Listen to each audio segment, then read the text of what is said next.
अच्छा, कल हम लोग पढ़ रहे थे लायबिलिटी। लायबिलिटी में कैपिटल पढ़ा, कॉर्पस फंड पढ़ा, बहुत सारा कुछ हम लोगों ने पढ़ लिया। चारों जो पिलर्स हैं मेन अकाउंट्स के, वो हमने एक बार रिवाइज कर लिया। अब बताओ, इन चारों पॉइंट में कोई पॉइंट है, कोई डाउट है आपको? कहीं से कोई सवाल है पूछने का? अब तक की जितनी पढ़ाई हुई है, पूरी पढ़ाई में कोई भी क्वेश्चन है मन में तो पूछ लो, फिर हम आगे बढ़ेंगे।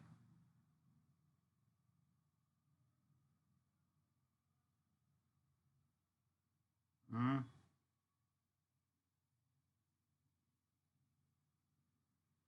मेरी आवाज आ रही है?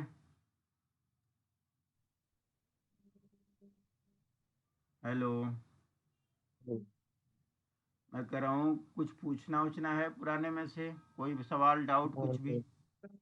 हाँ सर। हैं जी? हैं जी? हाँ कि ना? सर। आपकी आवाज नहीं आ रही बच्चे। नो।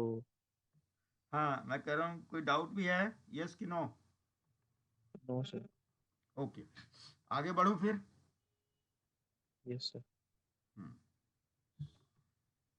आगे आज हम लोग पढ़ेंगे। अभी तक हमने कॉन्सेप्ट पढ़ लिया क्या क्या होता है। अब अगला जो प्रैक्टिकल अकाउंट्स का टॉपिक आता है, वो हमें सीखना होता है। थ्योरी और प्रैक्टिकल दोनों सीखना होता है। उसको अगला हमारा पॉइंट होता है, वो है voucher.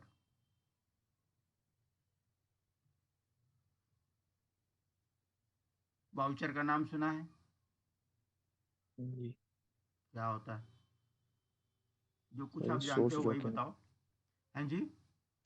Source document of a transaction. Sorry, source?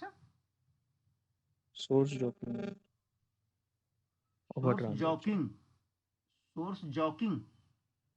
Source document अच्छा, source document of? Of a transaction. Good, of a transaction. ठीक है, ये भी ठीक है, सॉरी, ये ठीक है। इसको आप शॉर्टकट में ऐसा भी कह सकते हो, प्रूफ ऑफ ट्रांजैक्शन। ठीक है ना? यह एक ऐसा सोर्स डॉक्यूमेंट होता है जो ये साबित करता है कि कोई ट्रांजैक्शन हुआ है। ठीक है? Voucher means proof of transaction. इसको थोड़ा प्रैक्टिकल वे में समझते हैं कि मान लो आप कंपनी में, आप अकाउंटेंट हो, आपने किसी लड़के को दिया 200 रुपये कोई ऑटो फेयर के लिए, फॉर एग्जाम्पल। बोला कि जी मुझे कनॉट प्लेस जाना है, वहाँ जाना है, और गया और लाके बोल दिया मेरे 200 रुपये खर्च हो गए। जब आप उसको 200 रुपये देते हो तो आप उसे वाउचर साइन करवाते हो। ठीक? अगर आप वाउचर साइन नहीं करवाओगे, खाली लिख दोगे ठीक है जी मैंने 200 रुपये दे दिए, कल को वो लड़का कह सकता है जी आपने मेरे पैसे नहीं दिए। ठीक?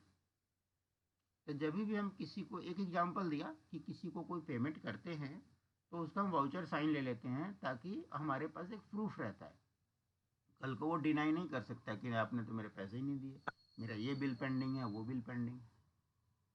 यह हुआ एक वाउचर, और वाउचर क्यों बनता है उसका एक लॉजिक हुआ। अब आगे पढ़ेंगे। वाउचर जो हैं, वाउचर जो हैं 3 प्रकार के होते हैं।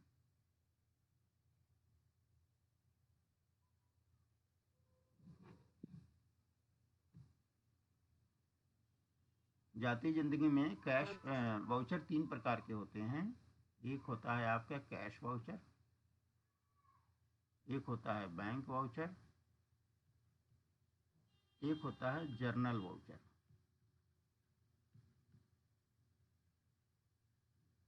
ठीक है? ये सब अभी तक आप पढ़ के आए हो। थोड़ा थोड़ा इसमें आपको हो सकता है नया मिलेगा, ग्रेजुअली अब इसमें से बढ़ता जाएगा।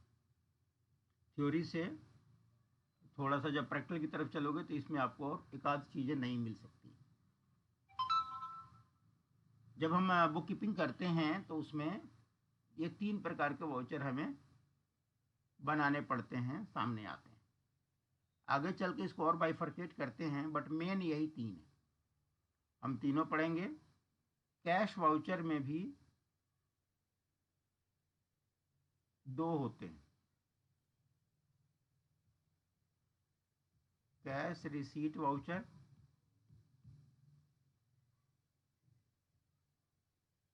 Cash payment voucher. ठीक है, ये सारा हम लोग पढ़ेंगे। बैंक में भी होता है 2, बैंक रिसीट वाउचर,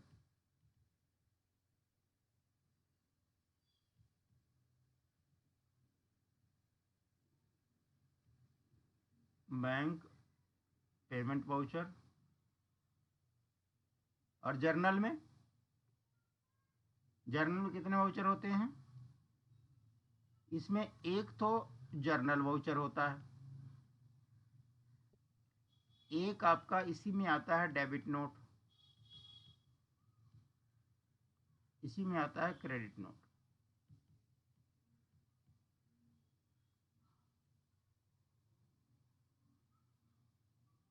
ये सारे आपके जर्नल के अंदर आते हैं, जर्नल वाउचर के अंदर आते हैं। इन सब की एंट्री जर्नल के थ्रू होती है। ठीक है, ये वाउचर, इतने प्रकार के वाउचर जो हैं, 2, 2, 4, 3, 7 टाइप्स ऑफ वाउचर कंपनियों में बनते हैं। जब हम लोग अकाउंट्स बनाते हैं तो इन सब की ज़रूरत पड़ती है। इसमें से हम एक एक को एग्जाम्पल के साथ समझेंगे। बीच बीच में कोई मन में क्वेश्चन आए तो पूछ लेना। अभी अपन एक तरफ से चल रहे हैं। आज हम पढ़ेंगे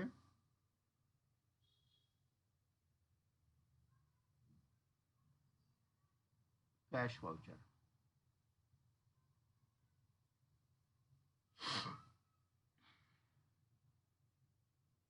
एनी ट्रांजैक्शन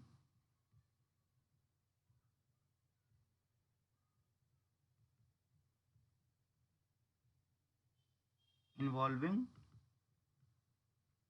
cash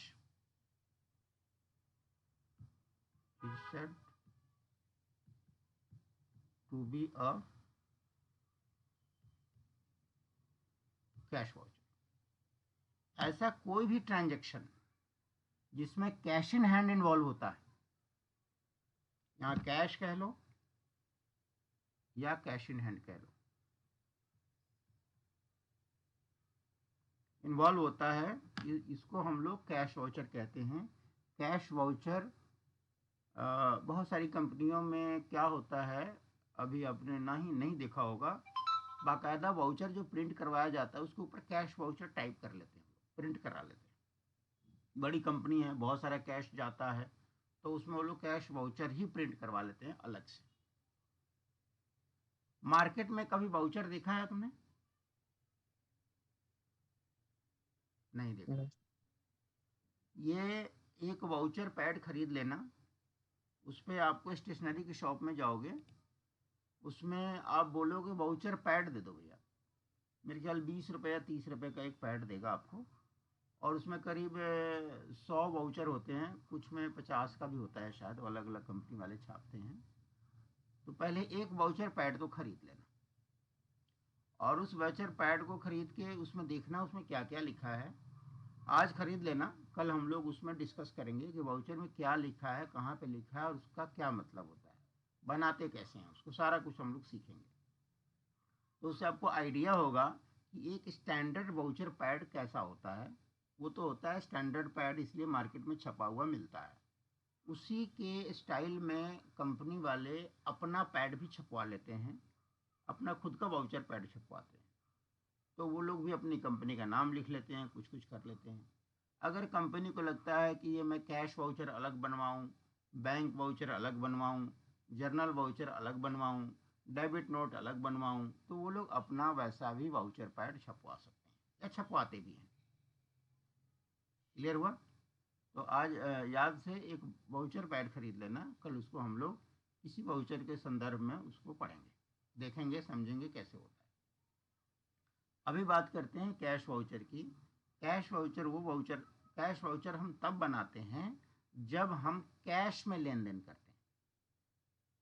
अब कैश का क्या कहानी है, या तो आप कैश लोगे या फिर कैश दोगे, है ना। तो दोनों ही सिचुएशन में कैश वाउचर बनता है। थोड़ा समझने की कोशिश करते हैं।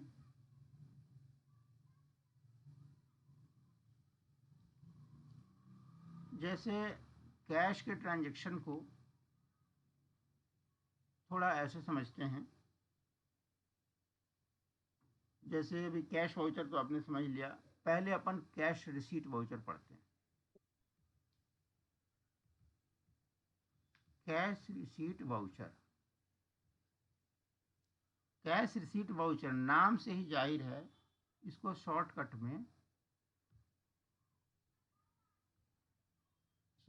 शॉर्टकट में CRV भी बोलते हैं, कैश रिसीट वाउचर बोलते हैं।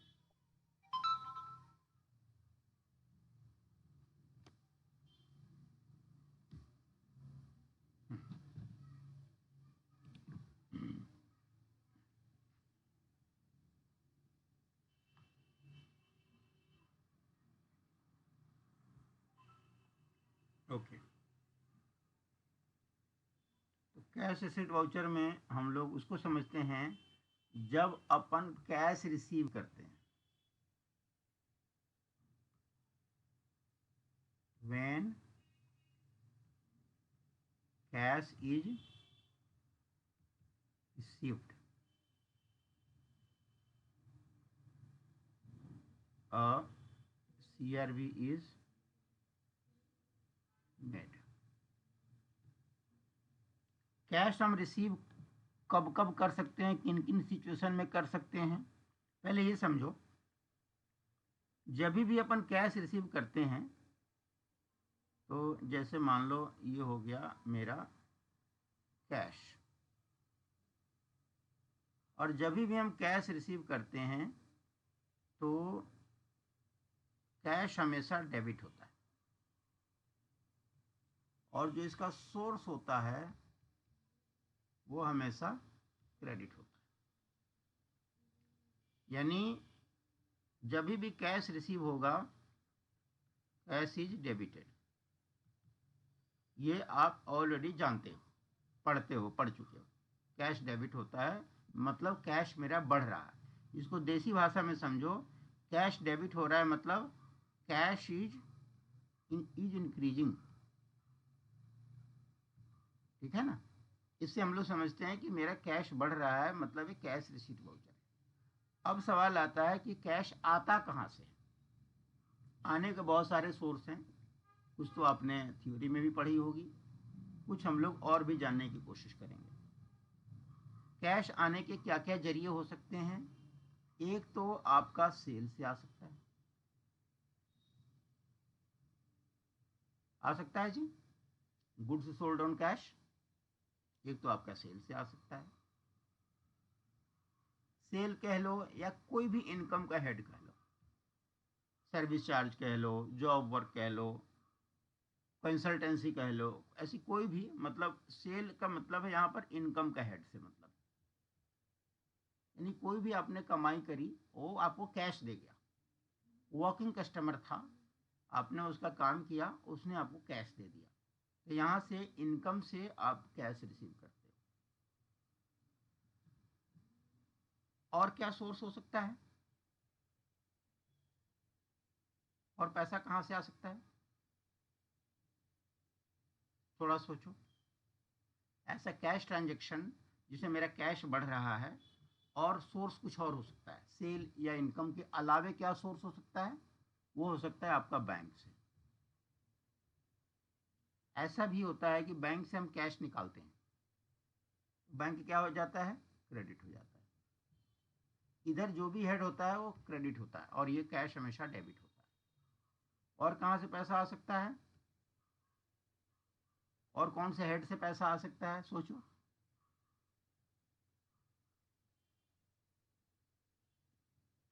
लोन से पैसा आ सकता है, ले सकते हैं। जैसे लोन फ्रॉम, मान लो ए, जब हम किसी व्यक्ति से लोन लेते हैं और कैश में लोन लेते हैं मान लो, तो वो भी हमारे कैश आ सकता है। और पैसा कहाँ से आ सकता है कैश में? और सोचो।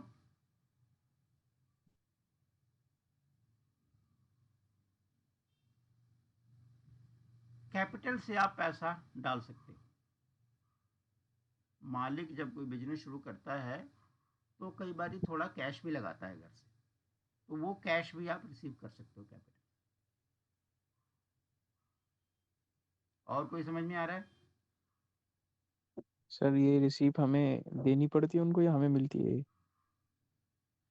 अभी हम बात करते हैं कंपनी की, क्योंकि हम लोग बिजनेस समझ रहे हैं, तो हम ये बात करते हैं कि हम कंपनी में अकाउंट्स का काम कर रहे हैं।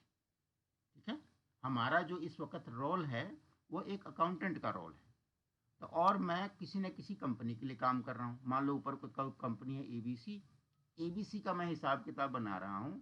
तो जब एबीसी में कैश रिसीव होगा तो हमें कैश रिसीट वाउचर बनाना पड़ेगा। अब जो कैश रिसीट वाउचर जब हम बनाते हैं तो हम जब भी किसी बंदे से कैश रिसीव करते हैं तो एक ना रसीद बुक छपवाई जाती है। आपने सुना होगा, ये अगर नहीं सुना तो मैं आपको इसका सैंपल बना के दूंगा। रिसीट बुक छपवाई जाती है। जैसे आप एग्जांपल देता हूँ, जैसे आप किसी होटल में जाते हो, आपने मान लो उसके 2000 रुपये पे किए, तो कहते हैं ना सर ये रूम है, एक रूम है तो 2000 रुपये का है। तो आपने 2000 रुपये पे कर दिए। आपने नोटिस किया कि वो बंदा उसी वक्त 2000 की रसीद फाड़ता है और आपको रसीद बुक देता है। आवाज ब्रेक हो रही है। जय हो। Hello hello. हेलो। हाँ, मैं कह रहा हूँ जी सर। कि जब भी आप होटल वाले को पैसे देते हो रूम बुकिंग के, तो आपको कोई रसीद फाड़ के देता है, राइट? तो उसका ये रिसीट बुक होता है कि जब उसको कस्टमर से पैसा मिल रहा है, एक सिस्टम बना हुआ है कि वो रसीद देगा, क्योंकि जब सामने वाले से आप कैश लोगे तो एक रसीद देना पड़ेगा। ठीक है, तो ये तो रिसीट बुक हो गया जो कि जब हम कस्टमर को देते हैं, और इसी रिसीट बुक के हेल्प से हम कैश रिसीट वाउचर की एंट्री करते हैं। ठीक है, तो एक जब हम कस्टमर से रिसीव करते हैं पैसा, उसके लिए हम रिसीट बुक बना देते हैं। और जब हम कंपनी के अंदर में किसी से रिसीव करते हैं तो हम एक कैश का वाउचर बना देते हैं, कैश रिसीट वाउचर बना देते हैं। अब आपके मन में सवाल आएगा कि कस्टमर से कैश रिसीव और इंटरनल कैश रिसीव क्या हो सकती है? तो कस्टमर वाला तो क्लियर होगा, क्योंकि भाई बाहरी आदमी जो भी पैसा देगा आपसे रसीद तो मांगेगा मांगेगा, इसमें कोई डाउट तो नहीं। आपके मन में आ सकता है कि जब कंपनी के अंदर में हम कब रिसीव कर सकते हैं कैश? आता है ना सवाल, हो सकता है कंपनी के अंदर में हम कब कैश रिसीव करेंगे। इसका एक एग्जाम्पल है, जैसे आप ये बैंक से पैसे निकालते हो, इसमें कोई बाहरी पार्टी तो इन्वॉल्व है नहीं, ये कंपनी के अंदर अंदर की बात है ना। तो ऐसे केस में आप अपना एक कैश रिसीट वाउचर बना लेते हो सिंपल वाउचर पैड पे। उसके लिए आप कोई रसीद बुक नहीं फाड़ते हो, रसीद नहीं फाड़ते। ठीक है, आपने एक और होता है account, impressed account.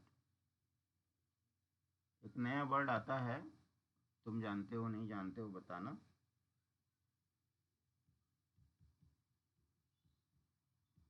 Impressed account, impressed account समझते हो? No sir. ओके, इसका नाम सुना है कभी? नो। ये प्रैक्टिकल अकाउंट्स में आता है। इम्प्रेस्ड अकाउंट होता है, समझ लो पर्सनल अकाउंट होता है, किसी के नाम व्यक्ति से पैसा दिया जाता है। जैसे मान लो मेरी कंपनी चल रही है, मेरी कंपनी में आप एक स्टाफ हो, आपने कहा सर ये 3-4 खर्चे करने हैं, मुझे 5,000 रुपये दे दो, ठीक। तो मान लो एक तो तरीका है मेरे पास कि मैं जमील अकाउंट को डेबिट कर दूंगा,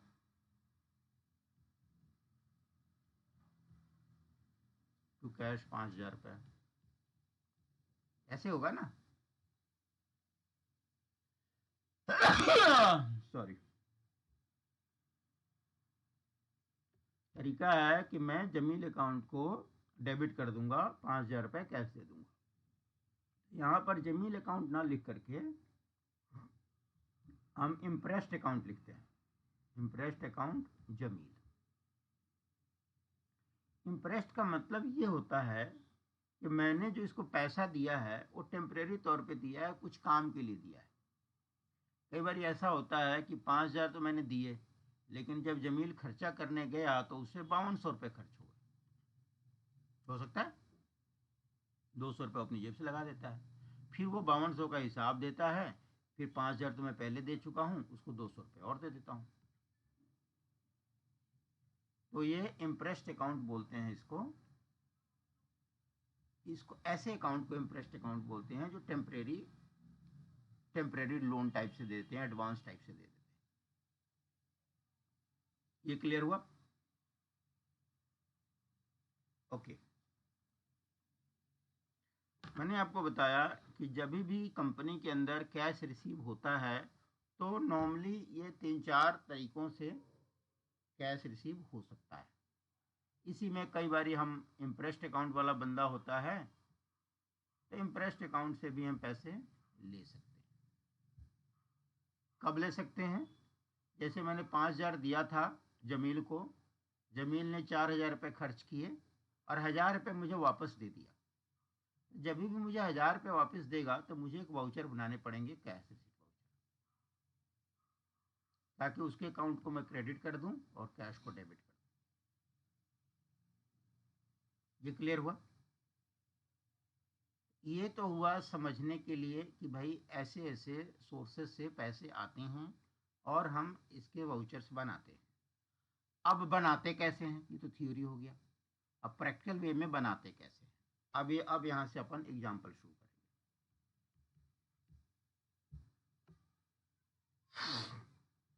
अब आपको लिखना ऐसे ही है जैसे मैं लिखूंगा।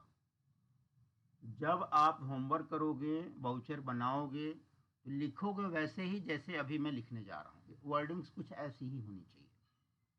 पहला एग्जाम्पल देता हूँ, goods sold on cash for ₹5,000। ये आपके होमवर्क लिखने का तरीका होगा। अभी तो मैं एग्जाम्पल दे रहा हूँ, जब मैं आपसे बोलूँगा होमवर्क बना के लाओ तो आप कुछ ऐसा ही लिखोगे लाइन में, ठीक। Goods sold on cash for ₹5,000। अब यहाँ पर आप लिखोगे डेबिट कैश क्रेडिट सेल्स 5,000 और इसका नरेशन लिखोगे। नरेशन यहाँ लिख दो चाहे ऊपर ही लिख दो, यहाँ मान लो यहाँ लिखते हो आप, ऐसे लिखोगे being goods sold on cash wide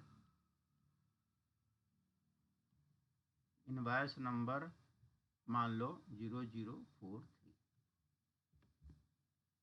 ये नरेशन लिखने का तरीका होगा आपका। ये जो हम नरेशन डालते हैं, ये नरेशन हम डालते हैं टैली में। जब टैली पे आएंगे तो उसमें एक नरेशन का कॉलम होता है, उस जगह पे ये वाला हिस्सा जाता है। और जाती ज़िंदगी में जब आप वाउचर बनाते हो तो ऐसा ही बनाते हो, या पढ़े भी हो, पढ़ाई में भी कुछ ऐसा ही होता हो। तो सवाल ये आता है, हम इनवॉइस नंबर हमें देना चाहिए कि नहीं देना चाहिए? हमें इनवॉइस नंबर इसलिए देना चाहिए ताकि जब भी कोई बंदा इस नरेशन को पढ़ेगा, इस पढ़ने के साथ ही उसको पता चल जाता है कि कितने कंपोनेंट्स इसके अंदर आ सकते हैं। पहला तो ये पता चल गया, चूंकि कैश पे बिका है तो बंदे के नाम की ज़रूरत नहीं है, पार्टी के नाम की ज़रूरत नहीं है। लेकिन जब भी माल बिकता है तो कोई ना कोई बिल कटता है। इनवॉइस नंबर कह लो, बिल नंबर कह लो, जो भी है। ठीक है, बड़ी नींद आ रही है तेरे को, जमाई आ रही है? हैं, पानी मैंने नहीं पिया सुबह से?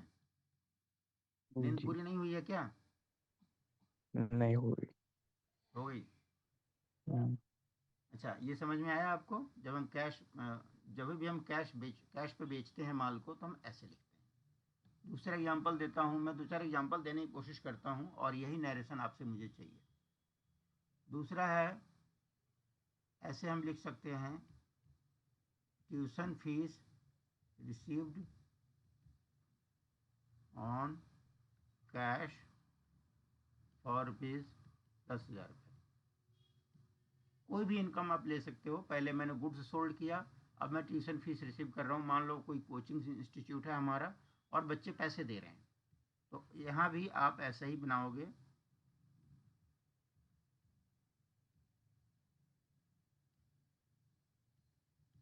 ₹10,000। अब ध्यान देना, जब आप यहाँ पर ट्यूशन फीस रिसीव कर रहे हो, तो यहाँ पे क्या होगा? बीइंग कैश रिसीव फ्रॉम, मान लो, रमेश। अब इसमें जितना नरेशन आपको डालना है डाल सकते हो, बट कम से कम एज पर रसीद नंबर जरूरी है, रसीद नंबर 101। क्यों? क्योंकि जब भी कोई कोचिंग सेंटर में कोई बच्चा पैसा देता है, तो उसको बिल तो इशू नहीं किया जाता, उसको रसीद जरूर इशू किया जाता है। अब यहाँ पर आपके मन में आएगा जी मैं इनवॉइस नंबर लिखूं कि बिल नंबर लिखूं, तो यहाँ पे आपको अपना कॉमन सेंस यूज करना है कि आप किस बिजनेस में हो। आप वहाँ पर बिल रेज करते हो या रसीद रेज करते हो, या दोनों रेज करते हो, तो उसी हिसाब से आपको यहाँ पर ऐसा रेफरेंस देना है जिससे पूरी कहानी क्लियर हो जाए। ठीक है, एक एग्जाम्पल मैंने ये दिया, एक और एग्जाम्पल आपको देने की कोशिश करता हूँ।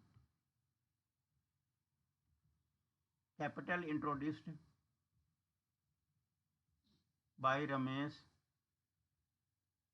For ₹1,00,000 in cash. Debit cash लिखते हो, क्रेडिट कैपिटल रमेश लिखते हो, और आप 1,00,000 देते हो।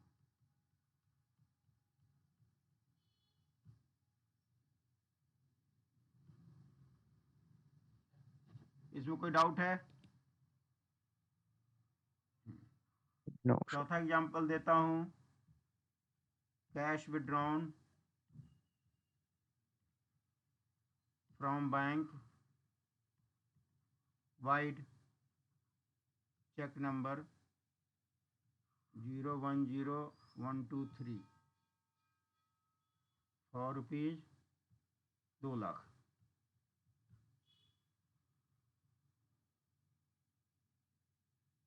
डेबिट करते हो कैश, क्रेडिट करते हो, मान लो तुम्हारा बैंक पीएनबी है, 2,00,000। इसमें कोई डाउट है? अब तक के जो कैश रिसीव हम कर रहे हैं, कैश रिसीव कहाँ कहाँ से हो सकता है, और आपका क्या क्या सिचुएशंस बन सकती हैं, ये हमने अभी सीखा। एक आध एग्जाम्पल और दे देता हूँ।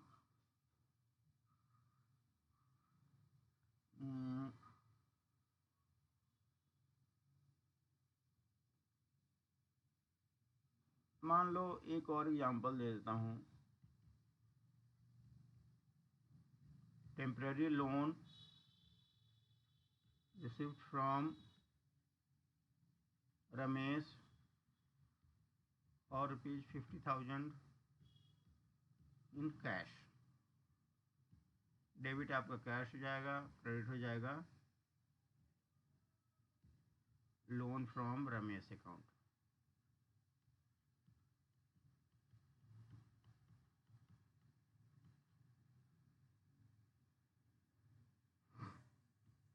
कोई डाउट?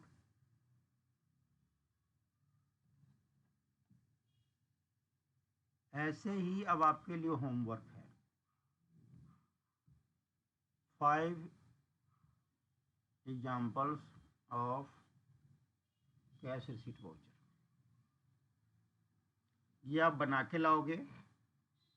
एक होमवर्क मैंने आपको दिया, एक वाउचर पैड खरीद लेना। वाउचर पैड एक बाई कर लेना।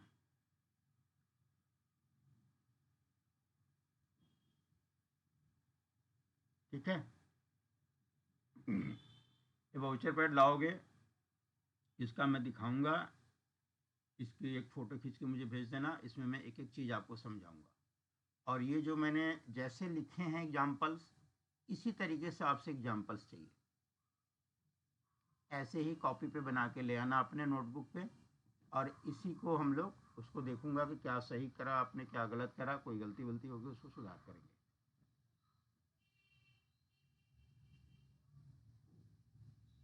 इसमें क्या करेंगे, अभी तो हमने ये लिखा है, ये इस पे तो अभी आप कॉपी पे बनाओगे डेबिट क्रेडिट। इन्हीं वाउचरों को अपन वाउचर पैड पे बनाएंगे। समझ आ रहा है? जो वाउचर पैड आप खरीद के लाओगे ना, इस वाउचर पैड पे इन्हीं ट्रांजेक्शन्स को अपन लिखना सीखेंगे कि वाउचर पैड पे इनको लिखते कैसे। इससे आपको ये समझ में आएगा कि प्रैक्टिकल वाउचर पैड पे कैसे भरते हैं, और वाउचर पैड में कितने प्रकार के हमारे ट्रांजेक्शन्स होते हैं, उन ट्रांजेक्शन्स को हम वाउचर पैड पे कैसे बनाते हैं, ये अपन सीखेंगे। तो कैश रिसीट वाउचर में और कोई भी डाउट है? इसका पहला सिंपल फंडा रखना कि भैया सबसे पहले तो कैश डेबिट होगा, और जहाँ से पैसे आ रहे हैं वो हमारा क्रेडिट हो जाएगा, वो चाहे कोई भी source.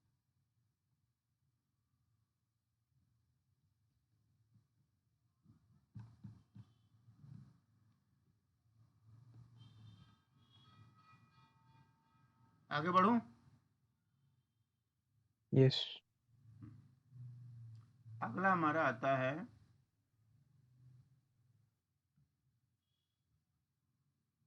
Cash payment voucher, short में सीपीवी भी बोलते हैं।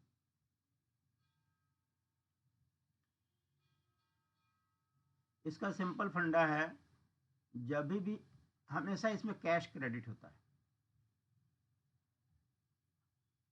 कैश डिक्रीजेज, कैश इसमें घटता है।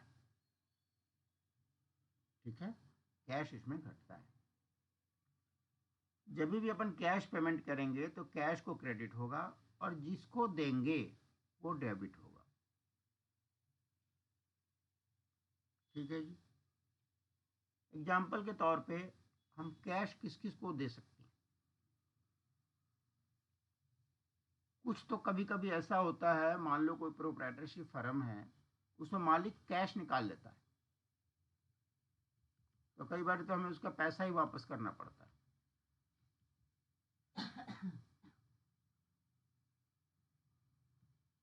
10,000 निकाल लिया, मान लो, बोल दिया लिख देना भाई मेरे पर्सनल खर्चे में, है ना, तो हम लोग उसको कैपिटल को ही डेबिट कर देते हैं। या कैपिटल से ही एक दूसरा रिलेटेड वर्ड है ड्राइंग्स। ड्राइंग्स मालूम? जब ओनर पैसे निकालता है। हाँ, जब ओनर्स पैसे निकालता है तो हम ड्राइंग्स को डेबिट करते हैं, राइट। कैपिटल को हम डेबिट कर सकते हैं। हम्म, जी। आप किसी कैपिटल को भी कम हो डेबिट रहा है कर ना। सकते, हाँ आप किसी को भी डेबिट कर सकते हो, कैपिटल को भी डेबिट कर सकते हो, ड्राइंग्स को भी डेबिट कर सकते हो। तो नॉर्मली प्रैक्टिकल वे में हम लोग कैपिटल वर्ड को डेबिट नहीं करते हैं। इसलिए नहीं करते हैं, जैसे क्योंकि ना साल में मान लो 10 बार उसने निकाले, तो हम क्या करते हैं, एक ड्राइंग्स अकाउंट बना लेते हैं, उसमें वो डालता रहता है, मतलब उसमें वो थोड़ा थोड़ा निकालता रहता है, तो हम उसका टोटल कर लेते हैं, और इकट्ठे ही क्या करते हैं, कैपिटल में से घटा देते हैं, है ना। तो इसके लिए एक वर्ड बना दिया इन्होंने, ड्राइंग्स। ड्राइंग्स का मतलब है पर्सनल यूज। जब भी बंदा पैसे निकालेगा हम ड्राइंग्स को या कैपिटल को डेबिट कर देंगे। और क्या केस बन सकता है, अगर आपने बैंक में पैसे जमा करा दिए, अगर आपने कोई खर्चा कर दिया, जैसे सैलरी खर्चा कर दिया, कन्वेंस खर्चा कर दिया, तो ऐसे केस में आपको कैश घटता है, कैश क्रेडिट होता है और एक्सपेंसेस को हम लोग डेबिट करते हैं। सेम वे जैसे इनकम में था, रिसीट में था, वैसे ही आप किसी को लोन भी दे सकते हो। ठीक है जी। और जैसे उसमें पढ़ा था इंप्रेस्ड अकाउंट में, आप किसी स्टाफ को इंप्रेस्ड अकाउंट भी दे सकते हो। एक और वर्ड आता है पेटी कैश। आप पेटी कैश में भी पैसे डाल सकते हो। इंप्रेस्ड अकाउंट तो मैंने समझा दिया। जब कोई स्टाफ, जब कोई कंपनी का बंदा, इवन कंपनी का डायरेक्टर भी, अगर वो कुछ पैसे लेता है, बोलता है इसका मैं हिसाब दे दूंगा आपको, तो उस बंदे के नाम पे हम लोग इंप्रेस्ड अकाउंट खोल देते हैं। पेटी कैश का फंडा क्लियर है? थोड़ा बताओ क्या होता है। छोटे मोटे खर्चे जो होते हैं उसके लिए कुछ पैसे निकाल के हम्म कैशियर को दे देते हैं। हम्म हम्म कैशियर को दे देते हैं या जूनियर अकाउंटेंट को दे देते हैं, तो वो उसमें से खर्च करता रहता है। जैसे ऐसे बहुत सारे बिजनेसेस होते हैं जो कैश पे चलते हैं, इसमें कैश में लेन देन चलता है।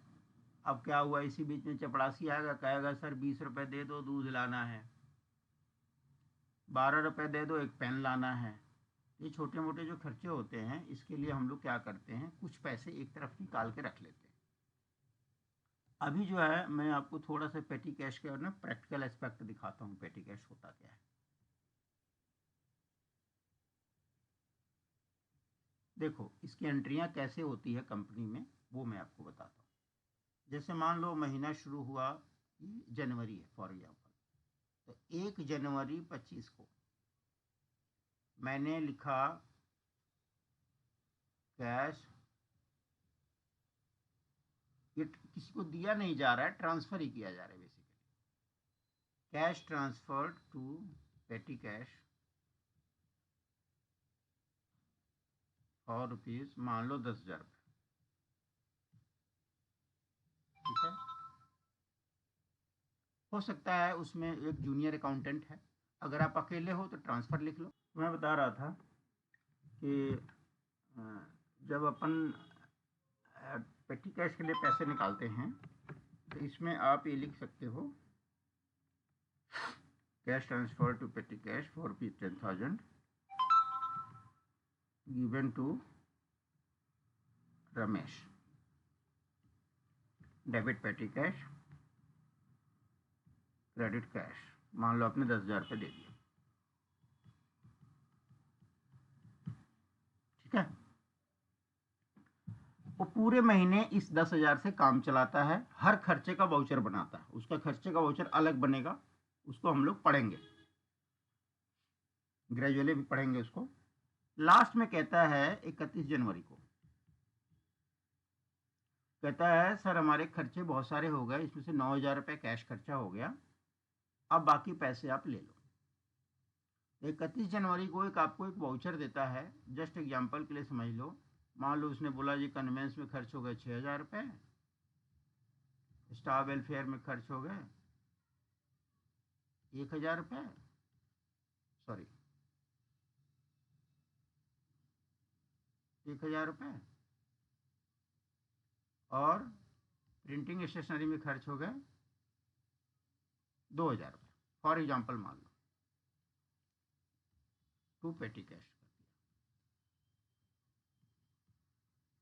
तो पहले तो ये वाउचर डलेगा, ये वाउचर वो बना के देगा, पूरे महीने की समरी आपको देगा, उसकी एक प्रॉपर रजिस्टर बनती है, उसमें वो बनाया जाता है। प्रैक्टिकल वे में पेटी कैश का एक अलग रजिस्टर होता है, उस रजिस्टर की मदद से ये वाउचर उसने पास कर दिया, ये अपनी बुक्स में डाल दिया। फिर 31 तारीख को ही क्या होगा, इसके बच कितने गए, 1,000 रुपये। Cash transferred from petty cash to cash ₹1000। यहाँ डेबिट कैश होगा, क्रेडिट पेटी कैश होगा।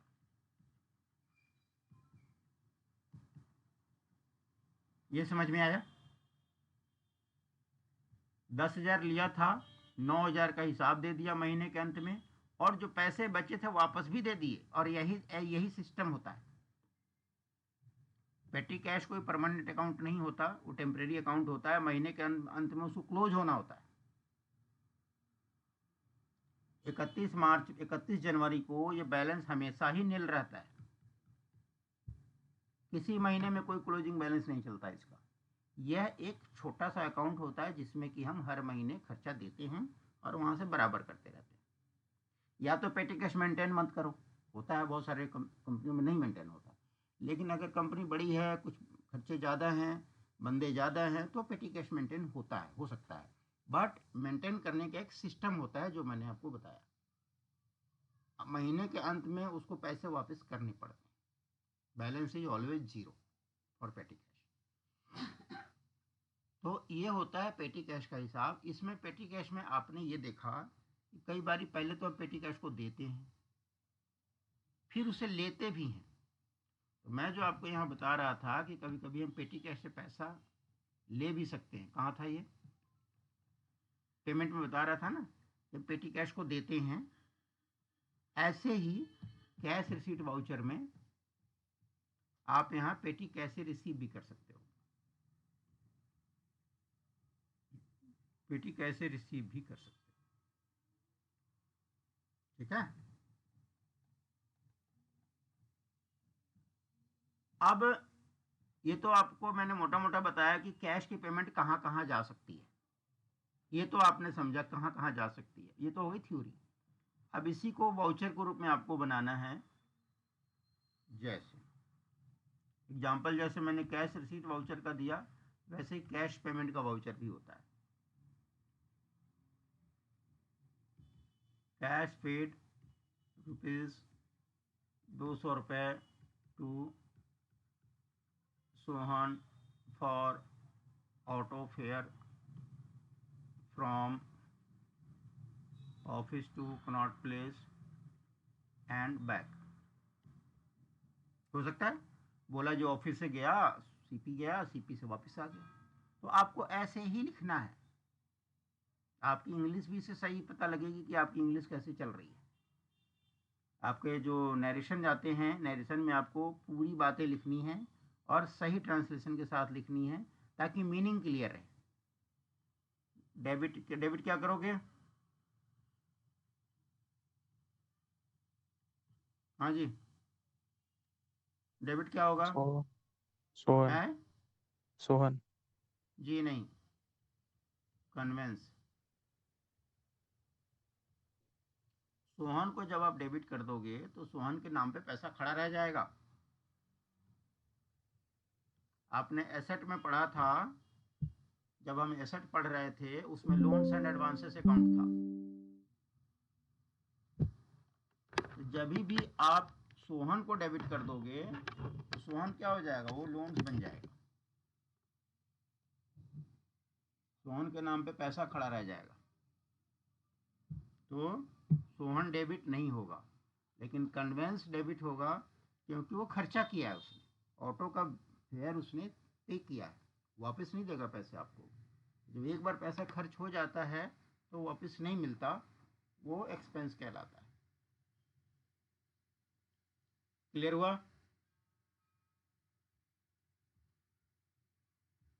हाँ जी। जी सर।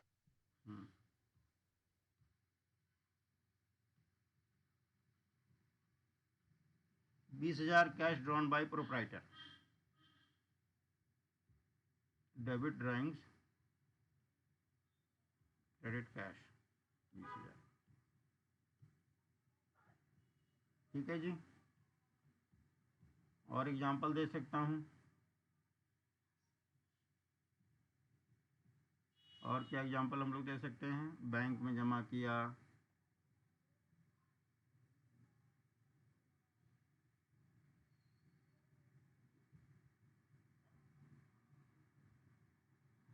इनटू बैंक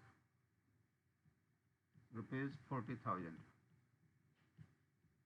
डेबिट मान लो आपका बैंक पीएनबी है, क्रेडिट कैश कर दिया।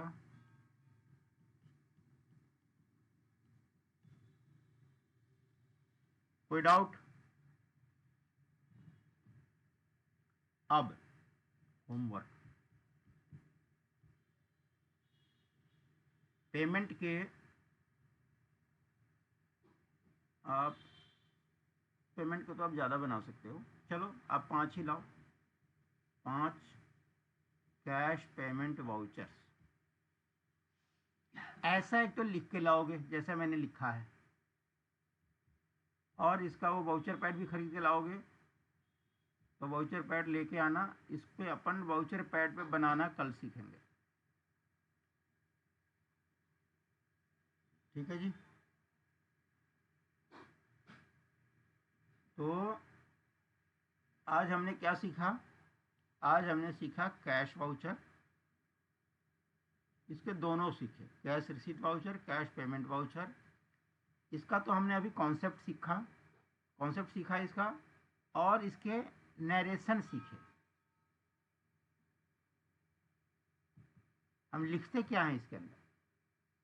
कल हम सीखेंगे प्रैक्टिकल वाउचर कैसे बनाएंगे, वाउचर बनता कैसे, how to make a voucher, ये हम लोग कल सीखेंगे। आज की पढ़ाई में कोई डाउट है कहीं से कुछ भी? कैश नो रिसीट में, कैश पेमेंट में? नो। अब तक की पढ़ाई जितनी हुई है उसमें कोई डाउट है? No sir.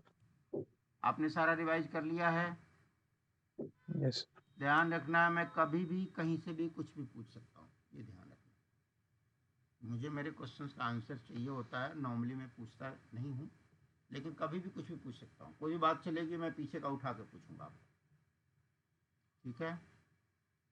ओके। आपको ध्यान होगा मैंने एसेट में पढ़ाया था लोन्स एंड एडवांसेस, ठीक है जी। लायबिलिटी में लोन्स एंड लायबिलिटीज पढ़ा था हमने। लोन्स इन एडवांस ही था वो भी। Loans and advances and loan, तो लोन्स एंड एडवांसेस और लोन्स एंड लायबिलिटीज में क्या अंतर है? एक loans revision in class, advance एक बिजनेस रि, देता है और लो। एक रिवीजन क्लास कर लेते हैं। लोन्स एंड एडवांसेस, और आपने कहा जब किसी से पैसा लेते हैं तो वो भी लोन्स एंड एडवांसेस ही होता है, वो लोन्स एंड लायबिलिटीज होता है। ये लायबिलिटी है, ये एसेट। जब आप किसी को एडवांस देते हो, जैसे स्टाफ एडवांस, लड़के काम करते हैं, बोल दिया सर मुझे 10,000 रुपये एडवांस दे दो, ज़रूरत है, थोड़े थोड़े मैं पैसे कटवा दूंगा, दैट इज कॉल्ड एडवांस। मान लो मैं स्टाफ एडवांस देता हूँ, अलग अलग बंदों को देता हूँ, मोहन को देता हूँ, सोहन को देता हूँ। हेलो, अच्छा हाँ। और लोन्स एंड लायबिलिटी क्या होती है? जब आप किसी से लोन लेते हो, जैसे लोन फ्रॉम, कुछ भी कह लो सुरेश, या loan from ABC private limited, कुछ भी कह सकते हो। तो लोन्स एंड लायबिलिटीज वर्ड जो है लायबिलिटी में आता है। लोन्स एंड एडवांसेस जब भी वर्ड यूज होगा ये एसेट के रूप में यूज होगा, ये बताने का मेरा पर्पस ही है। थियोरी में हो सकता है बोलते होंगे कि अगर हमने लोन ले भी रखा है तो उसको भी लोन्स एंड एडवांसेस में डाल दो। प्रैक्टिकल में ऐसा मीनिंग नहीं निकलता। जैसे आप बोलोगे लोन्स एंड एडवांसेस, उसको एसेट मान लिया जाएगा, ठीक है। जब हम यहाँ प्रैक्टिकल में जब लोन्स एंड लायबिलिटीज लिखते हैं तो लोन्स एंड लायबिलिटीज के अंदर में एक लिखा जाता है सिक्योर्ड लोन्स, इसके अंडरलाइनिंग के नीचे एक लिखा जाता है अनसिक्योर्ड लोन्स। ये मैंने दोनों पढ़ा रखे हैं। सिक्योर्ड लोन का कोई एग्जांपल दो। सर कोई हाउस प्रॉपर्टी या कार वगैरह सिक्योरिटी भी दे दी, उसके बदले लोन ले लिया। दोबारा बोलो। कार दे दी मैंने। नहीं, सिक्योरिटी भी रख दिया। सिक्योरिटी पे रख दिया। अरे श्योर। मैंने अपनी कार को उसके यहाँ गिरवी रख दिया, आप ये कह रहे हो? नहीं, सिक्योरिटी बैंक लेती नहीं, कोई एग्जांपल दो, पैसे एग्जांपल देती। दो, अकाउंट हेड वाइज बात करो। प्रैक्टिकल एग्जांपल दो कोई। सिक्योर्ड लोन पहले तो ये बताओ, मतलब किसी बैंक से हम लेते हैं तो सिक्योर्ड लोन कौन कौन सा लोन हो सकता है, किस प्रकार के लोन को हम सिक्योर्ड लोन कहते हैं, और उसके बदले में अभी आपने बोला कि हम ये दे देते हैं, तो क्या दे देते हैं बताओ।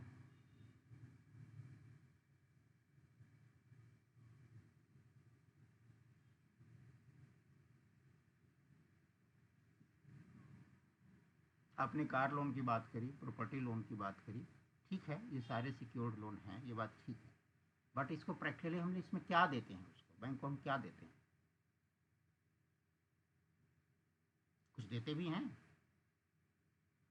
फिर जो भी एसेट होता है हमारे पास। जैसे मान लो आपको कार लोन लिया आपने किसी बैंक से, एसबीआई से आपने कार लोन लिया, तो आपके पास सिक्योरिटी को तो क्या उसको सोना चांदी देते हो, क्या देते हो? या एफडी देते हो, क्या देते हो? कोई आइडिया? नहीं। ये सब क्वेश्चंस आने चाहिए थे जब हम लोग सिक्योर लोन पढ़ रहे थे। तो आप अपनी तरफ से तो मैंने कोशिश किया था एक्सप्लेन करने का, बट आप और खुद खुद के पूछ सकते थे। एनीवे, तो जो गया गया, आगे इसको और अभी समझ लेते हैं। देखो, सिक्योर्ड लोन का मतलब ये होता है कि बैंक का पैसा सिक्योर है, बैंक को टेंशन लेने की ज़रूरत नहीं है। एग्जाम्पल, इसको हम लोग लिखते हैं, सिक्योर्ड लोन को हम लोग लिखते हैं, जैसे ऐसे लिखते हैं, car loan from SBI account. यही होता है ना। जैसे हमने कोई कार खरीदी, मान लो हमने 10 लाख की कार खरीदी, 1 लाख हमने डाउन कर दिया शोरूम में, राइट। 9 लाख रुपए हम बैंक को बोलते हैं कि सर आप ये 9 लाख रुपए शोरूम को दे दो, और ये 9 लाख रुपए की मैं ईएमआई आपको चुकाऊंगा। इसी को बोलते हैं ना कार लोन। हम्म। अब ईएमआई का फुल फॉर्म बताओ।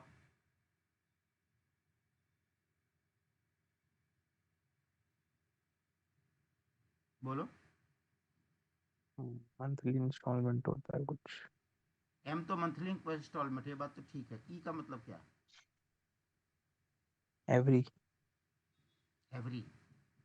ये भविष्य वाले अकाउंटेंट हैं हमारे।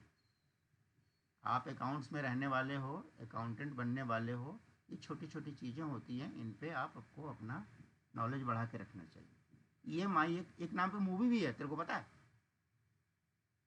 कोई पिक्चर भी आई थी ईएमआई के नाम से, मैंने देखी नहीं है, बट बताते हैं कि कोई ईएमआई की पिक्चर भी आई थी। ईएमआई का आजकल इतना स्ट्रेस रहता है ना लोगों के दिमाग में, तो इस पर एक कोई पिक्चर ही आ गई थी, इक्वेटेड मंथली इंस्टॉलमेंट। ठीक है, ये तुम्हारा जनरल नॉलेज हो गया। अब बात करते हैं, हम बैंक को बोलते हैं कि सर 9 लाख आप शोरूम को दे दो, और ये 9 लाख की मैं ईएमआई आपको भर दूंगा, 2 साल 3 साल 5 साल जो भी है, ठीक है। तो अब इसकी ट्रांजेक्शन कैसे बनती है? Car loan from SBI account, ये 9 लाख रुपए हो गया, ठीक है। शोरूम को हम ये 9 लाख रुपए पास करवा देते हैं। तो मेरे ऊपर जो बैंक का 9 लाख रुपए कर्जा चढ़ गया, इसकी जेवी क्या बनेगी ये हम लोग आगे पढ़ेंगे बाद में, जब हम जर्नल में आएंगे। वाउचर कैसे बनेगा हम बाद में पढ़ेंगे। फिलहाल मैं आपको इसका कॉन्सेप्ट समझा रहा हूँ कि सिक्योर्ड लोन जो होता है, ऐसा बनाते हैं, car loan from SBI account. जब भी हम सिक्योर लोन लेते हैं, तो हम तो शोरूम में गए थे कार खरीदने, हम तो कार लेके आ गए, पैसा बैंक ने दे दिया। तो बैंक को हम कुछ भी नहीं देते हैं, बैंक को हम कुछ भी फिजिकली देते नहीं है, सिक्योरिटी के तौर पे हम उसको कुछ भी नहीं देते हैं, सोना चांदी एफडी कुछ नहीं देते। हम क्या देते हैं? हम देते हैं उसको बोलते हैं हाइपोथिकेशन। हाइपोथिकेशन समझते हो? मॉर्गेज समझते हो?